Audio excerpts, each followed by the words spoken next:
Ok, entonces seguimos por acá y sí, lo que teníamos por ahí era la parte de colisiones inelásticas, ya la vimos y ahora vamos para la parte de colisiones elásticas. Muy bien.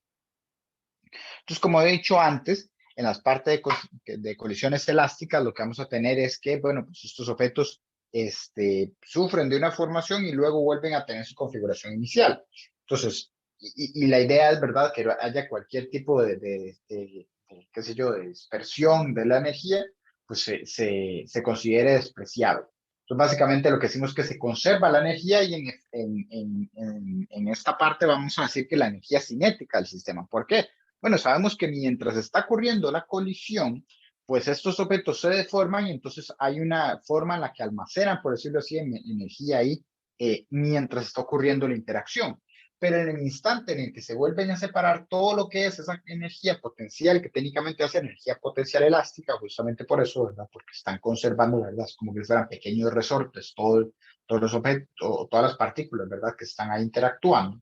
Entonces, todos esos pequeños resortes se relajan en el instante en que ya deja de haber interacción. Entonces, tanto en la parte inicial como en la final no vamos a tener energía potencial de resorte y entonces lo que vamos a decir es que se conserva la energía cinética, ¿ok? La energía cinética.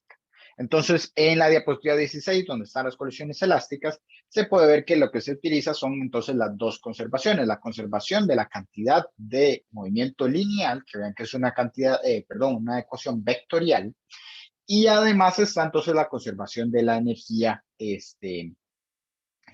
cinética. ¿Okay?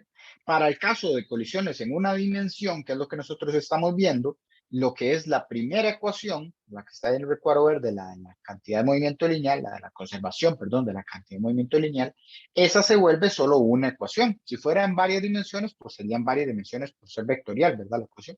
Pero en este caso, como solo estamos viendo una dimensión, pues entonces esa solo se hace en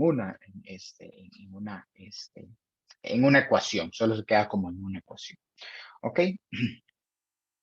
Lo que sería la segunda, esa, por cuántas dimensiones queramos poner esto, podrían ponerle hasta 20 dimensiones si quisiera, pero eso es simplemente una ecuación, porque vea que se relaciona nada más las partes escalares, ¿ok? Los cuadrados. Entonces, eso es básicamente las magnitudes de la velocidad, o sea, las rapideces, que es un escalar, y masas, que también son escalares. Entonces, esa segunda ecuación siempre va a ser solo una, y esa es la que está por ahí. ¿Ok? Entonces, ¿cuál es el problema que tenemos en esa parte? Bueno, pues que arriba tenemos una ecuación que habla de velocidades, ¿ok? Con dirección. En cambio, abajo lo que tenemos una ecuación que habla de rapideces, ¿ok? ¿Lo ven? Porque está sin la parte vectorial. Y las tienen al cuadrado. Entonces, eso de ahí, intentar despejar alguna de esas de la otra, ¿verdad?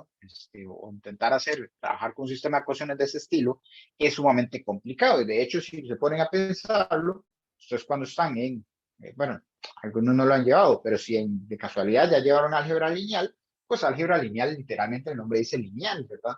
No se trabaja con cuadrados. Trabajar un sistema de ecuaciones con cuadrados a veces es complicado. Bueno, en esta parte tenemos la ventaja de que las dos ecuaciones tienen las masas, entonces podemos llegar y hacer unas ciertas simplificaciones, que son las que están en la diapositiva 17. Entonces, si ustedes hacen esas dos ecuaciones que que teníamos antes, van a estar en esta diapositiva. Entonces, las que tienen que ver con energías están por arriba de las rayas. ¿Okay? Esas dos que están ahí arriba son las que tienen que ver con energías. ¿Qué se hizo ahí? Bueno, el 1 medio aparece en todos los términos de la expresión de la conservación de la energía cinética. Entonces, simplemente se quitan. El 1 medio, pues están todos, se puede quitar.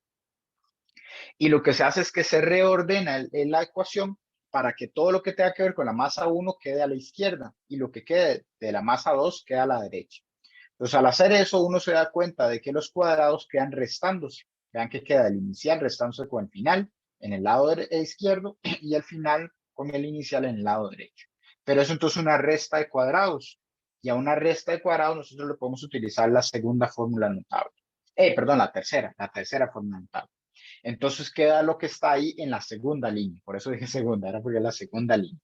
Entonces, esa de ahí lo que tiene, vean que es el menos y el más, ¿verdad? Que ustedes saben que sale en la tercera forma notable, ¿sí? Es la resta de los valores y multiplicado por la suma de ellos. Okay, entonces, así es como queda, digamos, lo que sería ahí expresando o intentando quitar el cuadrado que teníamos ahí de la energía cinética. Por otra parte, luego de la línea punteada, la que está ahí sola, la línea punteada singular, entonces está lo que sería el análisis de la cantidad de movimiento lineal para una dimensión, donde, como dije antes, solo queda entonces una ecuación claramente. Y eso de ahí, reordenado también para que hagamos lo mismo que hicimos con la energía cinética. Todo lo que tiene que ver con la masa 1 a la izquierda, todo lo que tiene que ver con la masa derecha, perdón, con la masa 2 a la derecha. ¿Ok? Y entonces, si nosotros vemos lo que son la segunda línea, la parte cinética, y la de cantidad de movimiento lineal, y dividimos una entre la otra, vean que lo que son las masas, ¿okay? Al lado izquierdo y al lado derecho se cancelan. Al lado izquierdo tenemos masas 1, se cancelan. Al lado derecho tenemos masas 2, se cancelan. Y lo que es la expresión de la resta, vean que cuando lo tenemos así también se cancela. V1 inicial menos V1 final se cancela porque está arriba y abajo. Lo mismo pasa con V2 final menos V2 inicial al lado derecho. Y entonces, ¿qué me sobrevive? Bueno, me sobrevive justamente lo que está en la primera línea del cuadrado ese verde. ¿Okay? Vean que será V1 inicial más V1 final a la izquierda y V2 final más V2 inicial a la derecha. ¿Okay? Y entonces, de las dos ecuaciones que teníamos, yo llegué y, qué sé yo, desarrollándolas un poco y dividiéndolas, obtuve una nueva ecuación, que será esa que está ahí. ¿Okay? La primera en el cuadro verde. Y después la segunda línea del cuadro verde es otra vez reorganizando eso, solo que para que en lugar de que quede inicial, perdón, 1 al lado izquierdo y 2 al lado derecho, me quede inicial al lado izquierdo y final al lado derecho. O sea, lo que estoy haciendo nada más ahí es intentando ponerlas en eh, en un modo, ¿verdad? Que quede inicial y final, como digamos esta ecuación que teníamos aquí, en esta parte, ¿verdad? Que la había escrito aquí en la pizarra. Pero bueno, entonces ahí sale esas dos ecuaciones, las que están dentro del cuadro, son exactamente lo mismo, solo que reorganizado, ¿verdad? Entonces no es como que sean dos ecuaciones independientes. ¿Ok? Entonces, ¿qué es lo que se hace comúnmente? Bueno, pues se trabaja con alguna de esas dos, la que ustedes gusten, ¿verdad? De ese cuadro verde, y generalmente lo que se hace es que también se trabaja con justamente la que hemos sacado este, de la parte de colisiones, perdón, de la parte de conservación de la cantidad de movimiento lineal. ¿Okay? O sea, se trabaja con cualquiera de esas dos, la de 17 y la del primer recuadro de la diapositiva 16. Y con eso entonces tenemos un sistema de dos ecuaciones y dos incógnitas. No podemos tener una de tres ecuaciones porque usted me diría, profe, pero también puedo usar la de abajo. Bueno, otra vez caigo en lo mismo. La de abajo tiene las cosas en cuadrado, entonces generalmente no se utiliza. Y además de eso, la tercera que usted, perdón, o la que sacaron, la de plus 17, depende de las otras dos.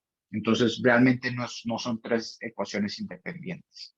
Entonces, al final, básicamente se mantienen dos, ¿verdad? Las ecuaciones independientes, así como lo tenemos al inicio, solo que ya por lo menos una de ellas no es al cuadrado, no tiene cosas al cuadrado. Entonces, es un poco más fácil de trabajar. ¿Okay? Entonces, básicamente por eso es que se hace ese trabajillo, para no tener que lidiar con lo que son los cuadrados. Muy bien.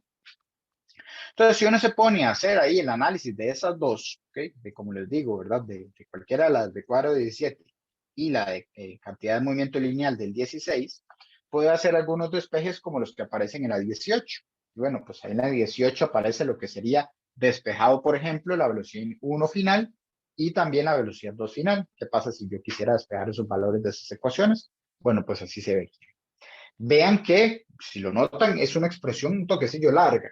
De hecho, pues, se toma su tiempo hacer estos despejes, ¿ok? Y de hecho, se los advierto desde ya. Cuando ustedes estén haciendo estos ejercicios, los de cantidad de movimiento lineal, los de colisiones, tengan cuidado porque justamente puede pasar esto, puede volverse un ejercicio un poco largo.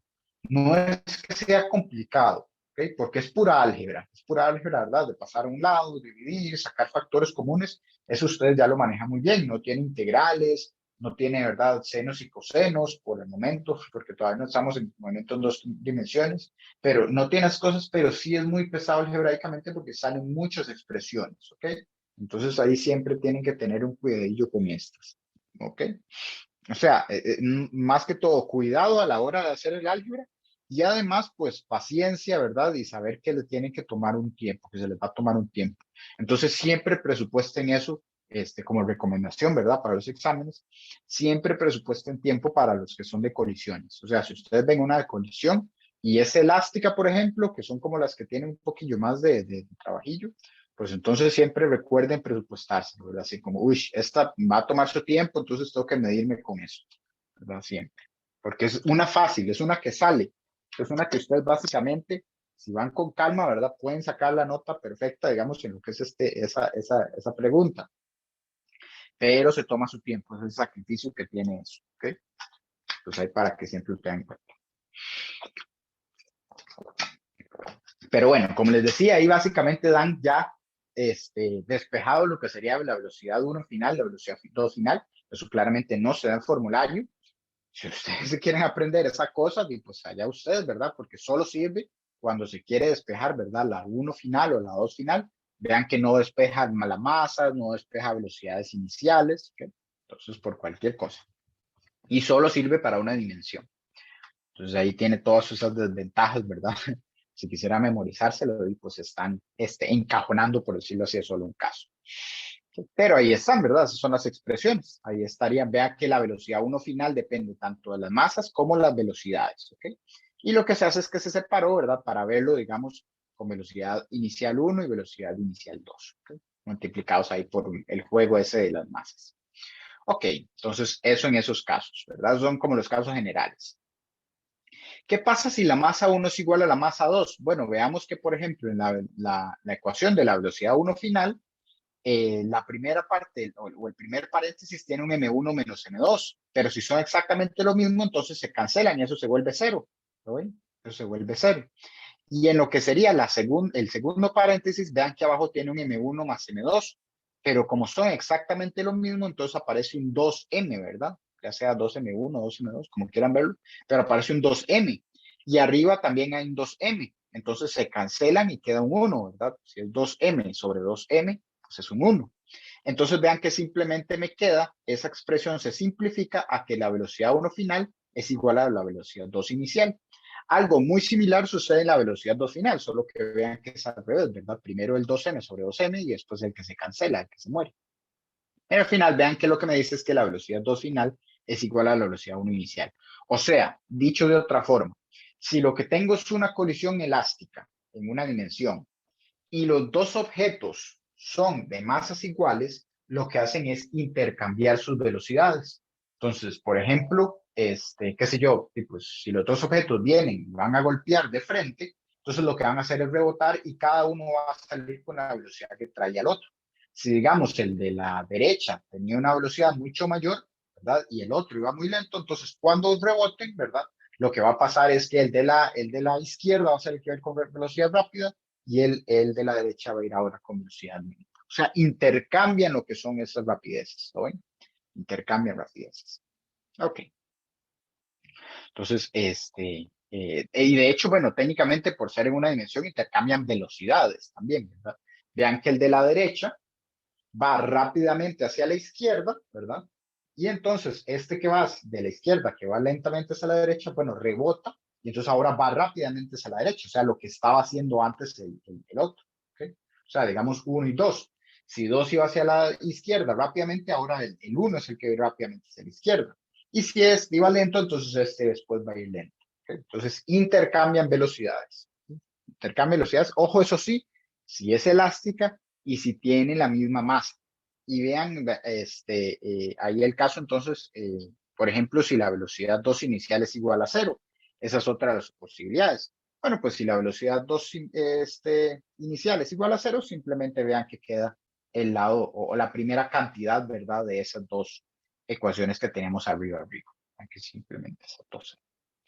Y de hecho, bueno, si ustedes se ponen a pensarlo, esa que mencioné hace un rato, ¿verdad? De las masas, que se me olvidó decirlo, hay un ejemplo bastante vacilón, ¿verdad? Que aparece en la vida, bueno, no en la vida cotidiana, pero eso es algo que ustedes pueden hacer.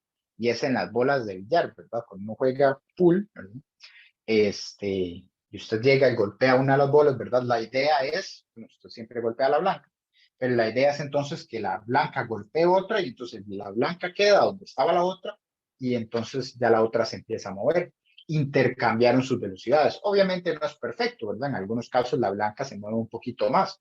Es obviamente porque no son perfectamente elásticas las colisiones y ustedes pueden saber fácilmente que no son perfectamente elásticas porque las dos bolas suenan, ¿verdad? Donde golpean uno con respecto a la otra. Y además de que está la alfombra, ¿verdad? Que eso genera fricción, etcétera, etcétera. Pero por lo menos es una aproximación bastante buena, ¿sí? Bastante buena. Uno generalmente golpea a la blanca para que le intercambie su velocidad con la otra, ¿verdad? Y que entonces la otra se mueva en la dirección que antes iba la blanca, ¿ok? Entonces, sí, la golpea de frente, ¿verdad? Es una colisión de una dimensión, etcétera, etcétera. Pero el punto es que es un buen ejemplo, ¿sí? Entonces, eso por ahí. Y después, ya para terminar esta parte de teoría y hacer un ejercicio, nada más ver qué pasa cuando una de las masas es mucho mayor que la otra. Por ejemplo, que M1 sea muchísimo mayor que M2. Bueno, pues ahí estamos hablando de una interacción o un choque entre un objeto muy grande y uno pequeño. Pues a mí, bueno, pues me gusta y no me gusta, porque también es algo un poco cruel, ¿verdad? Pero pues, es una muy buena forma de imaginárselo y de ilustrarlo, ¿ok? Lo que es una colisión entre un camión y una moto. Entonces, para cuestiones de evitar la crueldad, vamos a suponer que pues, los dos objetos no llevan conductores, ¿verdad? Para evitar cualquier tipo ahí de malos pensamientos. Pero entonces, supongamos que está un camión y una moto y entonces chocan. Entonces, volvemos a lo que es la diapositiva 18 y vamos a considerar que M2 otra vez es muy pequeño comparado con M1. ¿Okay? Entonces, vamos a volver a lo que serían las dos ecuaciones que están ahí iniciales en la diapositiva 18, recordando M2 es sumamente pequeño. Entonces, si nosotros nos ponemos a ver la que era la ecuación de V1F, vean que en lo que es la ecuación, en la primer paréntesis, M2 es muy pequeñito. Entonces, básicamente se va de la ecuación. Entonces, vean que M2 desaparece. Y solo me queda un M1 arriba y un M1 abajo. Y M1 sobre M1 es 1. ¿Okay? Y entonces me queda 1 por velocidad 1 inicial. Entonces, o sea, solo la velocidad 1 inicial. Y ahora vamos a la parte del segundo paréntesis. Bueno, pues M2 ahí es sumamente pequeño, entonces como que si se fuera de la ecuación. Si se va de la ecuación, vean que arriba lo que quedaría básicamente es un cero, ¿verdad? Porque lo estoy tirando a cero, o sea, lo estoy considerando despreciable. Entonces, básicamente lo que me queda es un cero y entonces todo ese paréntesis se elimina. ¿Qué me queda al final? Bueno, que la velocidad 1 final es básicamente la velocidad 1 inicial. O sea, si el objeto M1 es sumamente grande, básicamente cuando sucede el choque, sigue moviéndose como si no hubiera pasado nada. Algo así como lo que pasa con un camión y una moto, ¿verdad? Si el camión va con una cierta velocidad, pues pega contra la moto y pues básicamente no siente nada, ¿verdad? El solo sigue. Ahora veamos qué pasa con la velocidad 2 final. Que entonces la velocidad 2 final dice que otra vez, M2 es lo que se puede quitar, ¿verdad? Entonces, entre paréntesis está M1 arriba, ¿verdad? Eso no pasa nada. Y M1 más M2 abajo, el M2 se va. Entonces me queda 2M1 sobre M1. Entonces vean que eso queda 2M1 sobre M1 simplemente 2. Entonces me queda 2 de la velocidad inicial de 1, ¿ok? De 1. Y ahora después, en el segundo paréntesis, vea que se va al 0, perdón, se va al M2, quedó un 0 arriba menos M1, o sea, me queda un menos M1 arriba, y abajo lo que me queda es un M1, entonces menos M1 sobre M1. Entonces eso queda como un menos 1.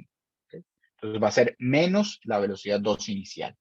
Entonces ahí lo que me está quedando es la velocidad 1 inicial menos la velocidad 2 inicial, ¿verdad? Básicamente eso es lo que me queda ahí como resultado. Entonces básicamente ahí lo que nos está diciendo es que, bueno, dependiendo claramente de cómo sea la velocidad 2 inicial, si ella es en la dirección en la que contraria, digámoslo así, a la velocidad 1 inicial, vean que básicamente entonces se vuelve un menos por menos, un más.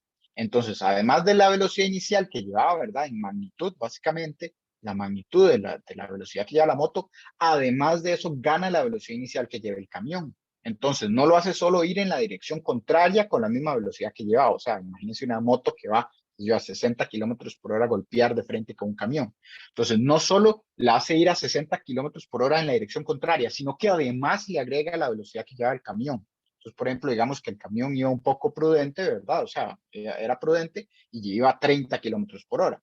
Entonces, 60 que lleva la moto en contrario, ¿verdad? O sea, yendo directo hacia el camión, se los devuelve. O sea, va ahora 60 kilómetros hacia la dirección contraria, más los 30 que lleva el camión. Entonces, 90 kilómetros por hora es que tira hacia atrás a la motocicleta, ¿lo ven? Entonces, el golpe es sumamente grande, digamos, o el cambio en la velocidad del objeto 2 es sumamente grande comparado con el del 1, que básicamente dijimos que no cambiaba. ¿Okay? Lo notan. Entonces, lo que se puede ver es que pues, cuando hay un golpe, digamos, entre un objeto muy grande y uno muy pequeño, es que el grande básicamente no siente nada y el pequeño le hacen un cambio enorme, ¿verdad? En lo que sería su velocidad. ¿Okay? Básicamente le hacen ahí un cambio que es más de, digamos, de darle la vuelta, sino aún más, aún mayor. Muy bien. Entonces, básicamente eso es lo que pasa con objetos muy grandes. ¿Okay? Claramente, si el objeto grande está quieto, entonces vean que lo único que hace el objeto pequeño es rebotar, que eso es básicamente lo que hacen las pelotas, ¿verdad? Si usted llega y, qué sé yo, lanza más que todas esas bolillas, ¿verdad? Que usan, que se usaban mucho antes, que eran las bolas, ya se me olvidó el nombre, pero bueno, estas que rebotan, ¿verdad? Entonces uno llegaba y los tiraba contra el suelo, contra una pared, ¿verdad? Y rebotaban como que si nada más, pues, como si nada más la dirección fuera lo que cambiara, su rapidez no cambia, ¿verdad? Entonces, básicamente es algo así, ¿verdad? Si el otro objeto es cero, el grande, entonces lo que hace es nada más cambiarle su dirección, ¿verdad? Si va para abajo, después del choque va para arriba, o si va para la izquierda, después del choque va para la derecha, pero siempre con la misma rapidez. Entonces, básicamente eso es lo que sucede ahí entre objetos muy grandes y objetos pequeños. ¿Okay? Donde el objeto muy grande, pues para un piso, ¿verdad? Técnicamente sería la Tierra, para una pared, básicamente es toda la pared, ¿verdad? Lo que estamos considerando ahí la masa. Pero bueno, entonces básicamente ahí como para que se vean algunos ejemplos ahí, ¿verdad? Qué sé yo, simplemente aproximados de lo que sería la interacción entre uno y otro. ¿Okay? Entonces, y como para que se hagan una idea que esta parte de colisiones sí tiene un poco de sentido, ¿verdad? O tiene su intuición que se puede hacer en la vida real. Ok, entonces ya terminado eso, hacemos lo que sería, bueno, pregunto si hay algún tipo de duda.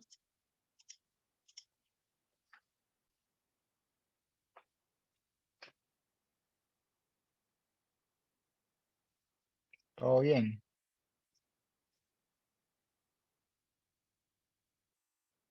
ok. Está más callado de lo normal, pero todo bien, todo bien. Ok, entonces, la diapositiva 20, que tiene el ejercicio 38, que dice, un cañón está rígidamente instalado en una plataforma, la cual se puede mover en rieles horizontales, pero está conectado a un poste mediante un largo resorte, inicialmente no deformado, o sea, esté relajado, ¿verdad? Y con una constante elástica K igual a 2 por 10 a la 4 newtons sobre metro. Recuerden que la constante K la habíamos visto en la parte de energías. ¿Cómo se muestra en la figura? Dice, el cañón dispara un proyectil de 200 kilogramos a una velocidad de 125 metros por segundo a 45 grados sobre el horizontal. ¿Ok? Entonces nos están dando ahí la velocidad inicial de lo que sería el proyectil. Entonces suponga que la masa del cañón y su plataforma es de 5.000 kilogramos. Entonces se encuentra la rapidez del retroceso del cañón. ¿Ok? Y después dice, determine la máxima extensión del resorte. Y después se obtenga la fuerza máxima que el resorte ejerce sobre la plataforma. ¿Okay? Vean que la parte B básicamente es relacionar energías, energía cinética y potencial. O sea, la máxima extensión va a ser de la energía cinética que gana el resorte, perdón, el cañón al mandar este objeto a volar. ¿Okay? Entonces, esa misma energía cinética se va a convertir en potencial elástica, entonces de ahí se saca la máxima extensión. Y después la parte C de la ley de Hooke, ¿verdad? Teniendo la extensión, nada más multiplico por K y obtengo la fuerza máxima del resorte.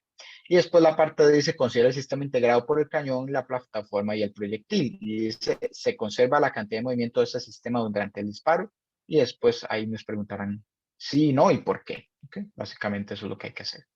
Pero bueno, entonces vamos a hacer la primera parte, que sería la de suponer que la masa del cañón y su plataforma es 5.000 kilogramos, encontrar la rapidez de retroceso del cañón.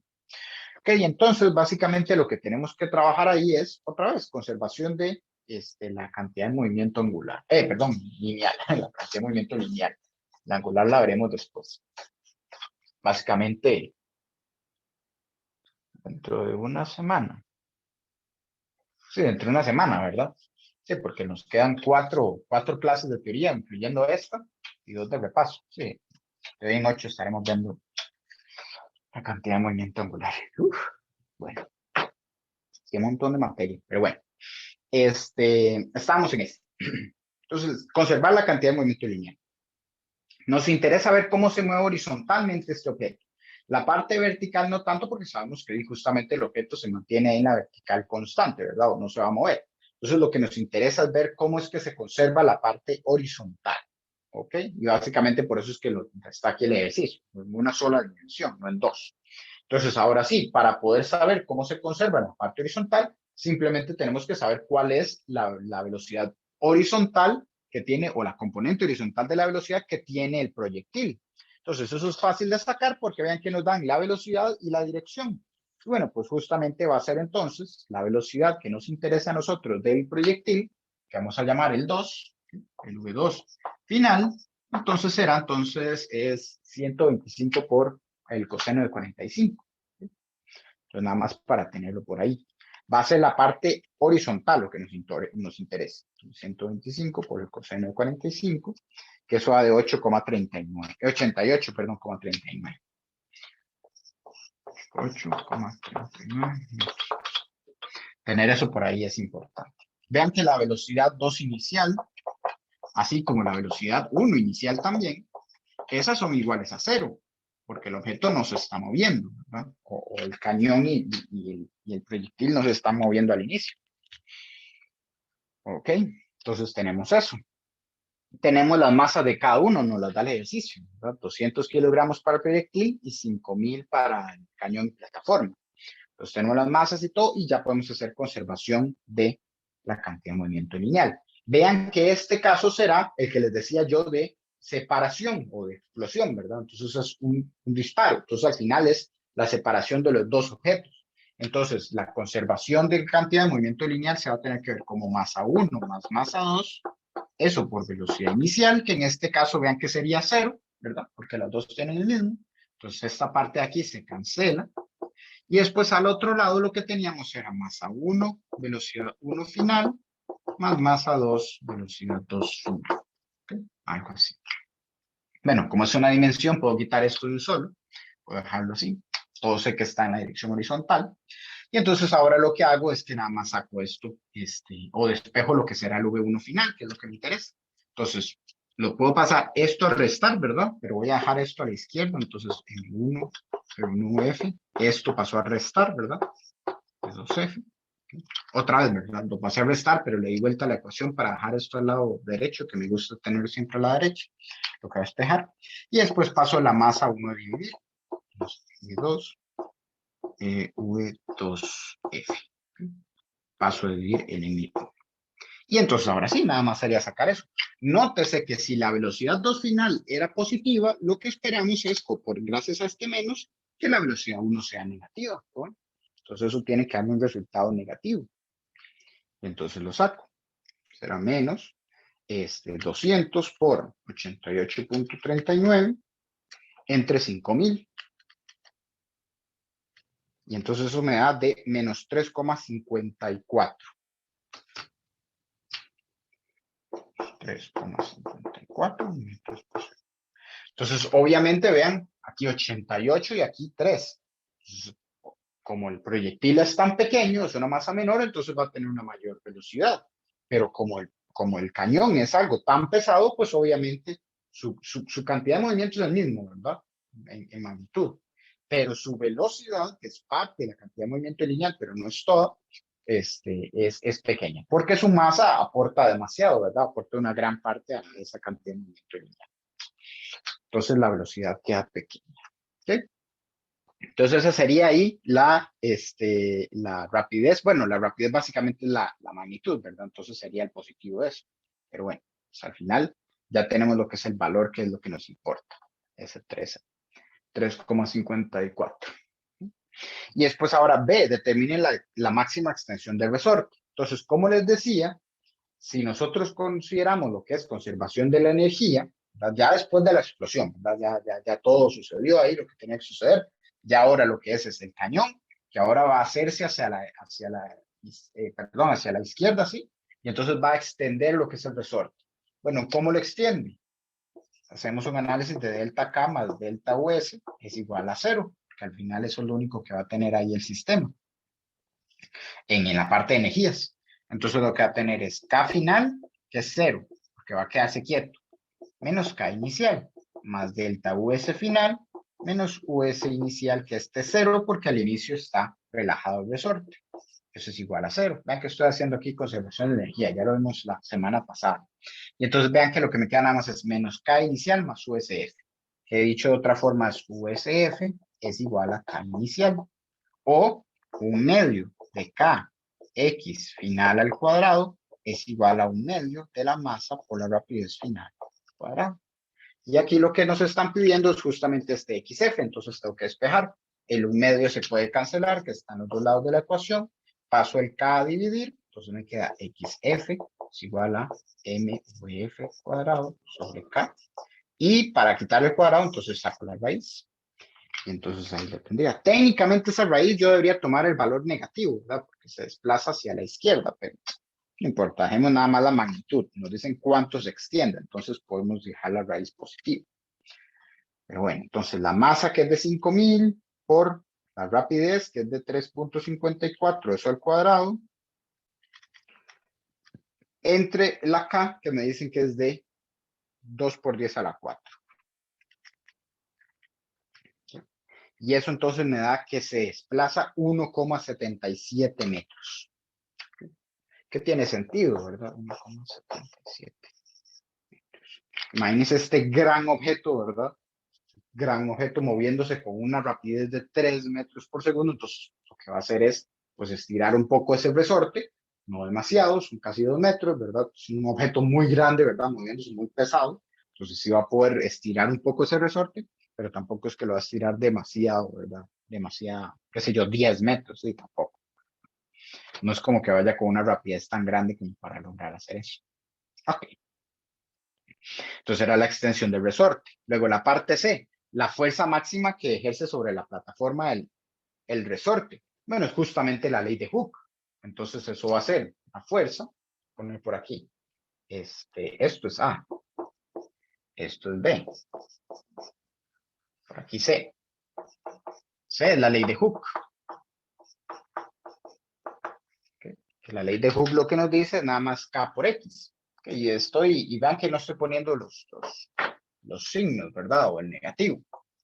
Nada más lo que me interesa es la magnitud.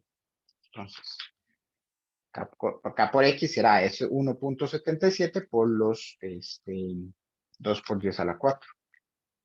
Y eso me da de 35.400, o dicho de otra forma, 3,54 por 10 a la 4.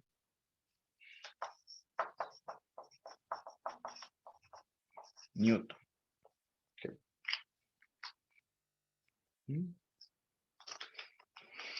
Esa es la parte C. Y luego la parte D dice, considera el sistema integrado por el cañón, la plataforma de proyectil. Se conserva la cantidad de movimiento de ese sistema durante el disparo. Okay. Y entonces ahí deberíamos pensar, ¿verdad? ¿Se conserva realmente la cantidad de movimiento lineal? Bueno, en la parte horizontal vimos que sí. De hecho, eso fue lo que nos dejó hacer el ejercicio. Pero en la parte vertical se conserva. ¿Ustedes qué opinan? ¿Quién me puede decir si sí o si no? No necesita decirme por qué, pero por lo menos su opinión de si sí o si no. ¿Se conserva en la parte vertical la cantidad de movimiento lineal?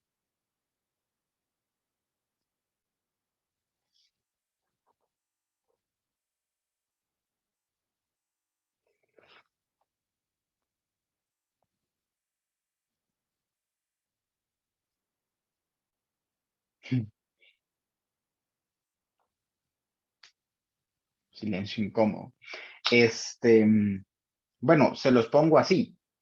El objeto antes de que haga la explosión, ¿verdad? Está quieto. Después de la explosión, ese proyectil se está moviendo para arriba. El cañón se está moviendo para abajo.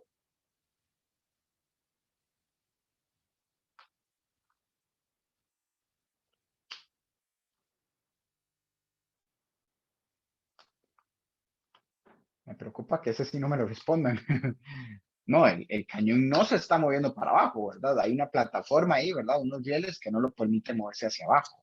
Voy a suponer nada más que es que estamos dormidos y no pueden prender el micrófono ahí un toque. Pero no, el cañón con su plataforma no se está moviendo hacia abajo, nada más se mueve hacia la izquierda, ¿verdad? Después del disparo. Entonces significa que no se está conservando la cantidad de movimiento lineal ahí. Bueno, ¿qué es lo que está pasando? El la bala simplemente va para arriba, ¿verdad? Después ya, pues la gravedad afectará, etcétera, etcétera. El problema que tiene ahí o la fuerza que hay ahí externa es justamente la normal que hay entre el suelo y la plataforma, que bueno, estaría ahí, para ese dibujillo estaría conectado a la rueda. Pero el punto es que hay una normal hacia arriba, ¿lo ven? Una normal hacia arriba que no le permite a él moverse hacia abajo. De hecho, esa fuerza, cuando ocurre la explosión, ¿verdad? La fuerza normal se hace por un momento mucho más grande, ¿verdad? Pues justamente para sostener a lo que sería o evitar que el cañón pues, se mueva hacia abajo, ¿no ven? Entonces, de hecho, si esto se hiciera en una plataforma muy frágil o en unos rieles o en un suelo muy frágil, digamos así, pues obviamente eso se caería. Por eso es que los cañones, ese tipo de cosas, pues se tienen que disparar en algo bastante rígido. Si queremos dispararlos hacia arriba, por ejemplo, un mortero, que son estos que disparan muy hacia arriba, ¿verdad? Básicamente es como más que todo hacia arriba que va hacia el horizontal. Un mortero tiene que estar ubicado, tiene que ponerse siempre en un suelo muy sólido. Si no, entonces, pues, se podría venir abajo, ¿verdad? Si fuera algo muy frágil.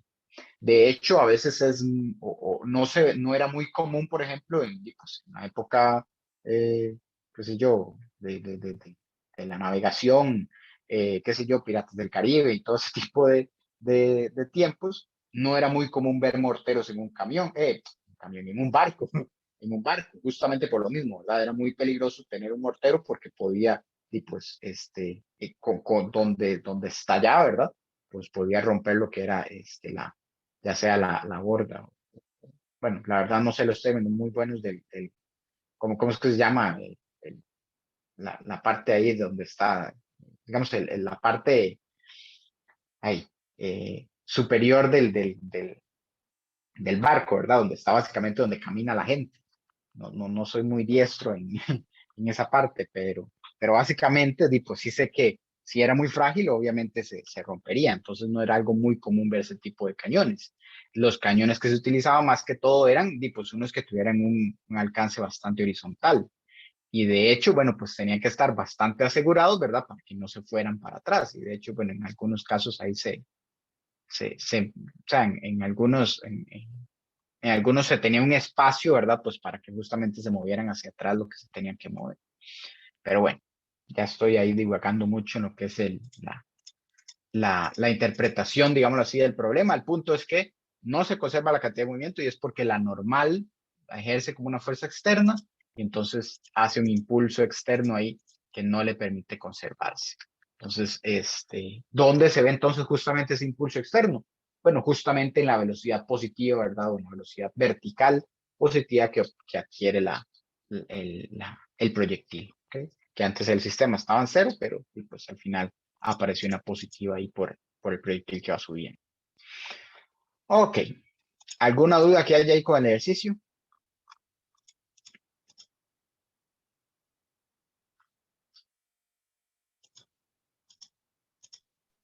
Profe, en la parte C, Ajá, el X que multiplicó fue el de 1,77. correcto. Ajá, Ok, que gracias. fue el que obtuve. Ujú, con gusto. Sí, de hecho debería ponerlo, ¿verdad? X final porque es la extensión ahí máxima, ¿verdad? Entonces la fuerza máxima va a venir de la extensión máxima que era la final. Sí, ok. ¿Alguna otra duda?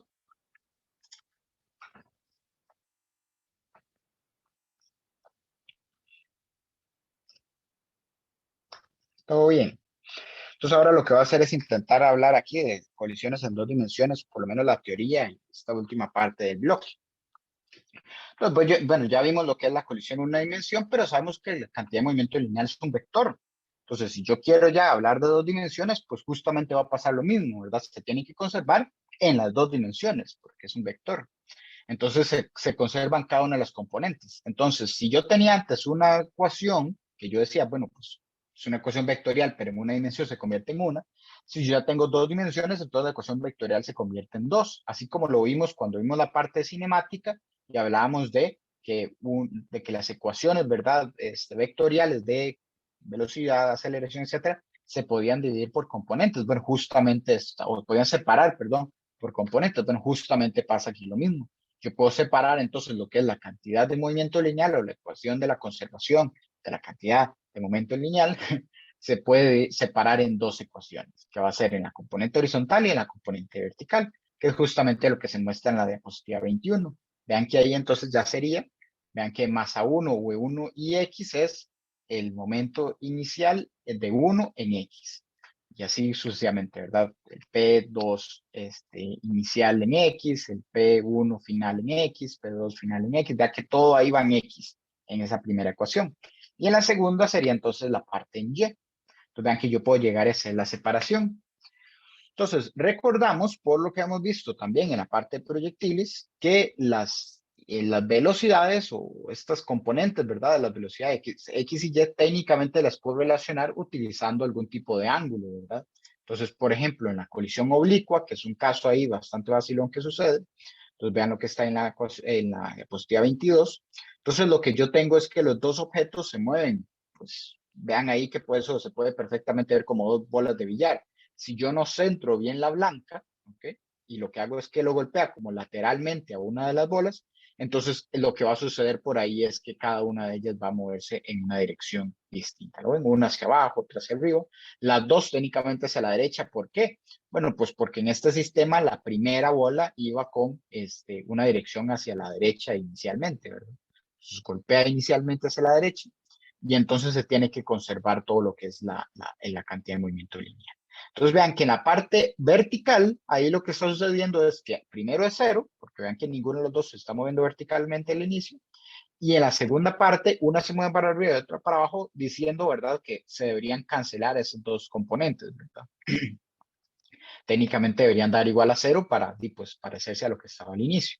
Y después en la parte horizontal, pues cada una de las componentes de ellas, ¿verdad? Las componentes horizontales, si yo la sumo, debería ser igual a la cantidad de movimiento lineal inicial, ¿verdad? Que era horizontal completamente. Entonces, básicamente eso es lo que tenemos por ahí. Y lo que son los ángulos, vean que se tienen que formar dos ángulos. En esta parte aparecen dos ángulos. ¿Por qué? Bueno, porque son dos objetos distintos y cada uno puede moverse con una dirección distinta, ¿ok? Entonces hay que tener ahí cuidado con esa parte de los ángulos. Entonces vean que ahí está, se le asigna a uno de ellos cita y el otro se le asigna un phi. El nombre, ¿verdad? O la notación que ustedes quieran ponerle no es tan importante, pero sí es que los dos pueden ser ángulos distintos, ¿ok? Pueden ser ángulos distintos. Y bueno, ahí no lo mencionan en el libro, pero bueno, yo lo voy a mencionar ahora en la siguiente diapositiva, que será entonces, bueno, ahí está la diapositiva 23 y se muestra que en la colisión oblicua, entonces, esto sí está en el libro, ¿verdad? Lo que no está en el libro lo digo al final. En la colisión oblicua, entonces nótese que técnicamente o como se prepara una colisión oblicua, es una en la que antes de la colisión la masa 1 viene con una cierta dirección y la masa 2 está quieta, y después de la colisión, pues las dos se separan, ¿verdad? En ciertos ángulos. Entonces eso significa que siempre vamos a tener que la cantidad de movimiento lineal, nosotros alineamos, digamos así, ¿verdad? O dotamos nuestro ejercicio para que siempre la masa que viene con una rapidez quede moviéndose en la horizontal, para que siempre se tenga una cantidad de movimiento lineal inicial completamente en X. Entonces, la primera ecuación que está ahí, la que está encerrada en el cuadrado, vean que viene de la parte en X. En la parte izquierda tiene lo inicial, que es toda la velocidad que tenga el objeto, ¿verdad? Va a ser horizontal. Entonces ahí va simplemente V1 inicial. O sea, la magnitud de la velocidad, como todo es horizontal, entonces va ahí en la parte horizontal.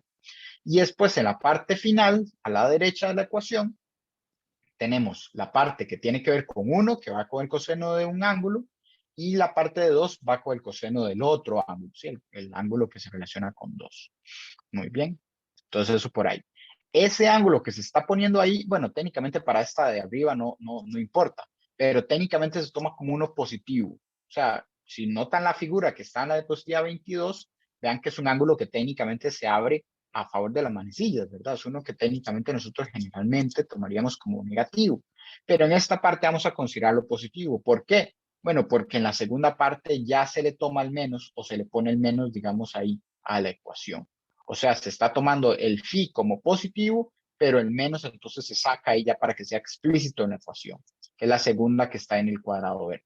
Entonces vean que a la izquierda es un 0, porque antes no se estaba moviendo verticalmente antes del choque, Y después de la colisión, después del choque, pues ahí entonces sí cada una tiene su componente. Una que va hacia arriba, que por eso queda positivo, y otra que va hacia abajo y que por eso su valor queda ahí con un negativo. ¿Lo ven? Ese menos lo que representa es el hecho de que al final queda para abajo.